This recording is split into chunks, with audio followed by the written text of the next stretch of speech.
Agenda item 6.01, Student Representative Matters. I call on Ms. Mekonen.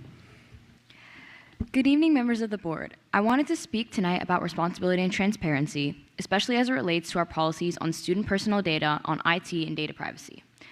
Policy 62203 makes it clear that the Assistant Superintendent for Information Technology is responsible for establishing plans and procedures to ensure the security and recovery of information and data processing services, and that the department must maintain a data security operating plan so that all student personnel, financial, or other vital data on FCPS systems is protected from unauthorized use, access, or distribution.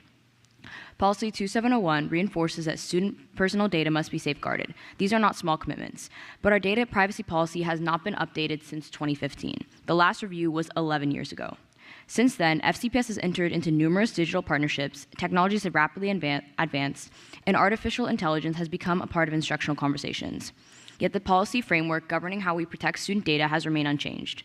We should not be doing damage control after something happens. With this increased interest in technology, especially AI, we should have an updated data privacy policy to accompany it before expanding new partnerships. On that note, the ChatGPT education partnership for teachers is not necessarily a bad thing. Innovation is not the issue. Innovation without guidance is.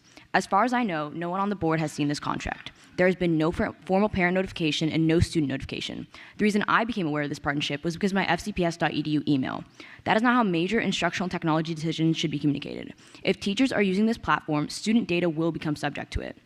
We can advise staff on best practices, but we cannot directly control what teachers input into the system. Human error exists. We have not seen the outputs of the system at this scale, and we do not fully understand how it will operate across classrooms in practice. At the same time, the partnership is free until June 2027, and we do not know what the cost will be after that. Financially, that is not responsible planning, especially in a time of budget need. We are discussing funding gaps and unmet needs, yet we are taking on additional projects without knowing their long-term cost. There are many other priorities this money could go towards, things funding has been cut from, and issues we have not had the money to address. We cannot properly budget for something when we do not know what it will cost once our free trial is up. There needs to be a clear implementation plan, not just an announcement with the obligation that people will follow. We need more than a promise from a company that owes us nothing, that our data will be protected before a countywide rollout is enforced. I advise that the superintendent rolls back or pause the ChatGPT partnership for the time being until the contract is reviewed by the board, parents and students are formally notified, and there is community input. The data privacy policy, which has not been updated since 2015, is revised and modernized. SR&R policies are properly updated in reference to AI, and a long-term financial impact statement is presented. There's also the issue of accessibility and transparency around the Student AI Guide. I have personally tried to access the Student AI Guide through my school's website and through the main FCPS website. It is not available, but the website directs me to look at the Student Rights and Responsibilities document. The SR&R, however, is not as detailed on the acceptable uses of AI as it should be. If students are expected to navigate AI responsibility, there should be a clear, accessible, and centralized guide outlining expectations, boundaries, and protections. Right now, that guidance is either not publicly available or not clearly linked in a way that students and families can easily find and understand.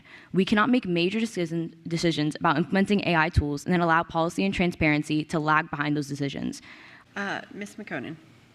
This executive limitation says that you're obligated to prevent the district from obligations farther than we can safely project our revenue. So with that, can you accurately project what the OpenAI contract will cost the district after June 2027? And has anything been provided to you that gives us an idea of what portion of the budget will go towards this contract? So thank you for the question, and we have not, because we haven't currently planned to extend it post June 2027, so that's out another whole fiscal year. So as we get closer to that time, we might be projecting that, but at this time we're not planning or projected to go beyond the current agreement we have.